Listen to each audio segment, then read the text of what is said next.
జై గురుదత్త. ఈ పూట ఆనపకాయ ముక్కలు పులుసు పెడుతున్నాను. స్టవ్ మీద గిన్నెతో నీళ్లు పెట్టుకుని ఆనపకాయ ముక్కలు వేసేసి ఒక్క నిమిషం ఉడికిన తర్వాత వంకాయ ముక్కలు, చిలకడ దుంప, బెండకాయ, ములక్కాడ, టమాటా, పచ్చిమిరపకాయ ముక్కలు కొంచెం ఉప్పు వేసి ఉడకబెట్టుకోవాలి.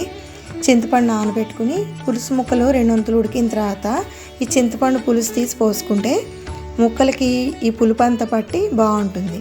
ఒక్క నిమిషం కలిపేసుకుని కొంచెం పసుపు, కరివేపాకు, కొత్తిమీర ఇవి వేసేసి సిమ్లో పెడితే మరుగుతూ ఉంటుంది.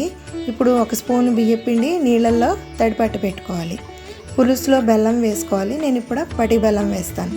ఇప్పుడు మూకుట్లో నూనె వేసి ఆవాలు, మినపప్పు, జీలకర్ర, కొంచెం ఇంగువ, పులుసు మీదేమో కారం వేసి ఈ వేడిపోపు కారం మీద వేస్తే రంగు బాగుంటుందన్నమాట. ఇప్పుడు బియ్యపిండి తోపు కూడా పోసేసుకుని 1 నిమిషం కదిపి సిమ్లో పెట్టుకుంటే పులుసు ఇలా చిక్కబడి కమ్మగా బాగుంటుంది.